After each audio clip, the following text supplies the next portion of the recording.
ফেনীতে বন্যা পরিস্থিতি এখনো অপরিবর্তিত রয়েছে। ফেনী শহরের প্রায় প্রতিটি এলাকা এখনো পানির নিচে বন্দী।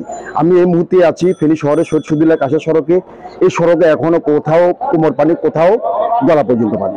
শহরের আশেপাশে যে ভবনগুলো আছে, ভবনগুলো এখনো প্রায় তলা ছাদ পর্যন্ত পানির নিচে তলিয়ে আছে। আর গতকাল রাত থেকে ফেনীর দাগবি ও সোনাগাজী এলাকা উপজেলা বিস্তীর্ণ এলাকা প্লাবিত হচ্ছে। তবে পশুর এবং ফুলগাজী থেকে পানি কিছুটা নেমে এসেছে।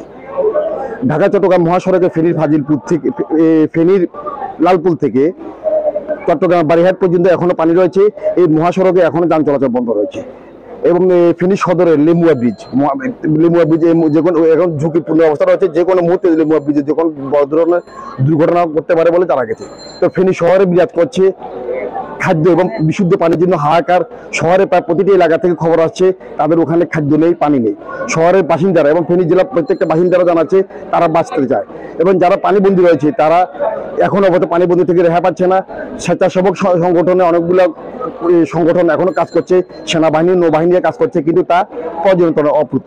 আমি এই মুহূর্তে আছি কুমিল্লা জেলার সর্বশেষ প্রান্ত ব্রাহ্মণপাড়া উপজেলার শালদা নদীর এলাকায়।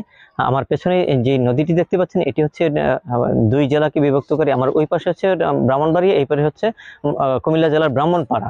এটি হচ্ছে শশীতল ইউনিয়নের বাগড়া গ্রাম। আমি আছি শালদা নদীর একেবারে দক্ষিণ তীরে। আপনারা দেখতে পাচ্ছেন যে পানি কিন্তু একেবারেই সমভূমি থেকে অনেক উপর দিয়ে প্রবাহিত হচ্ছে। আর আমি ইতিমধ্যে কথা বলেছি কুমিল্লার পানি উন্নয়ন বোর্ডের নির্বাহী প্রকৌশলী ওয়ালিউর রহমানের সাথে। তিনি আমাকে জানিয়েছেন আজ গোমতীর পানি কিন্তু 92 সেন্টিমিটার বিপদসীমার উপর দিয়ে প্রবাহিত হচ্ছে। আর আমরা এখানে এসে দেখলাম যে এটি কিন্তু এখানে যদিও পানি উন্নয়ন বোর্ডের কোনো মেজারমেন্ট নেই, তারপর আমরা চোখে দেখা যেটি বুঝছি যে বিপদসীমার অনেক উপর দিয়ে কিন্তু প্রবাহিত হচ্ছে। আর এরই মধ্যে কিন্তু জিও ব্যাগ দিয়ে রক্ষা করার চেষ্টা করে হলেও কিছু দূর কিন্তু আরেকটি ভাঙনের সৃষ্টি হয়েছে। জিও ব্যাগে কিন্তু শেষ রক্ষা হয়নি। পানি প্রবল বেগে ব্রাহ্মণপাড়ার দিকে যাচ্ছে। এতে করে ব্রাহ্মণপাড়া এবং বরিচং উপজেলা দুই দিক থেকে প্লাবিত হলে, একদিকে গোমতী আরেক দিকে থেকে শালদা নদী। এখন আজকের মধ্যেই যদি মানুষগুলোকে নিরাপদ আশ্রয় না নেওয়া হয় তাহলে কিন্তু রাতের মধ্যে মানুষের অনেক ক্ষতিগ্রস্ত হবে গবাদি পশুর। এবং পানি কিন্তু ব্রাহ্মণপাড়া বরিচং ছাড়িয়ে কিন্তু দেবিদ্বার এবং মোরাদনগরকে অতিক্রম করবে। এইভাবে চলতে থাকলে আজকের রাতের মধ্যেই তো এখানকার স্থানীয় লোকজন কিন্তু দাবি করছেন যে তাদেরকে দ্রুত নিরাপদ আশ্রয় নেয়ার এবং বিশুদ্ধ পানি এবং খাবার ব্যবস্থা করার জন্য।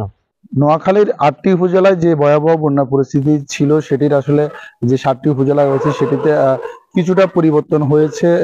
আমি একটু জানিয়ে রাখি যে নোয়াখালীর যে সেনবাগ উপজেলাটি রয়েছে, সেনবাগ উপজেলায় কিন্তু গতকাল রাত থেকে যে পার্শ্ববর্তী জেলা রয়েছে ফেনী, সেই ফেনীর পানি কিন্তু সিলোনিয়া খাল হয়ে সেনবাগের 3টি ইউনিয়ন মোহাম্মদপুর, ডুমুরে এবং কাদরাতে প্রবেশ করেছে।